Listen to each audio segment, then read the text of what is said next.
രാവിലെ എണീക്കുമ്പോൾ ഹാളിൽ ഡോർ ഓപ്പൺ ചെയ്ത് നേരെ ബാൽക്കണിയിലോട്ട് പോയി ഒരു കപ്പ് ഓഫ് ടീയുമായിട്ട് നിന്ന് ഈ ഒരു വ്യൂ ആസ്വദിക്കലാണ് എൻ്റെ ഏറ്റവും ഇഷ്ടപ്പെട്ട ഒരു ഹോബി ഇപ്പോഴത്തെ.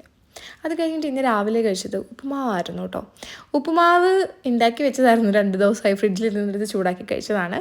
അതിനുശേഷം റെഡി ആയിട്ട് സിറ്റി സെൻറ്റർ വരെ പോവാണ്. നമ്മുടെ ഒരു ചേട്ടൻ്റെ ബർത്ത്ഡേ ആണിന്ന്. സോ നമുക്ക് സ്പോർട്സ് ഡയറക്റ്റ് ചെയ്യുന്ന അത്യാവശ്യം നല്ലൊരു ക്യാപ്പ് മേടിക്കണം.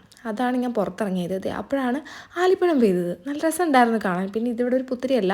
അത് കഴിഞ്ഞിട്ട് കണ്ടില്ലേ, ക്ലൈമറ്റ് മാറി വെയിലായിട്ടുണ്ടായിരുന്നു. അങ്ങനെ സാധനം ക്യാപ്പ് ഞാൻ മേടിച്ചിട്ട് ഞാൻ നേരെ പൗൺലാൻഡിൽ പോയിട്ട് എനിക്ക് അവിടെ ഒരു മിറർ ഇഷ്ടപ്പെട്ടു. റൗണ്ട് ഷേപ്ഡ് ആയിട്ടുള്ള ഒരു മിററായിരുന്നു. അങ്ങനെ അതും മേടിച്ച് ബില്ല് ചെയ്ത് നേരെ വീണ്ടും ഞാൻ ബസ്സിൽ കയറിയിട്ട് വീട്ടിൽ അല്ല പോയത്, സോറി, ഹൽദിയിൽ പോയി സാധനങ്ങളൊക്കെ മേടിച്ച് സ്റ്റോക്ക് ചെയ്ത് നേരെ വീട്ടിലെത്തി. സാധനങ്ങളൊക്കെ വെച്ചിട്ട് കുളിച്ച് റെഡിയായി വീണ്ടും നമ്മൾ നമ്മുടെ പഴയ വീട്ടിൽ പോയി. അവിടെ ഒരു കേക്ക് കട്ടിങ്ങും കാര്യങ്ങളൊക്കെ ഉണ്ടായിരുന്നു. അങ്ങനെ കേക്ക് കട്ടിങ് കാര്യങ്ങളൊക്കെ കഴിഞ്ഞിട്ട് ഞങ്ങൾ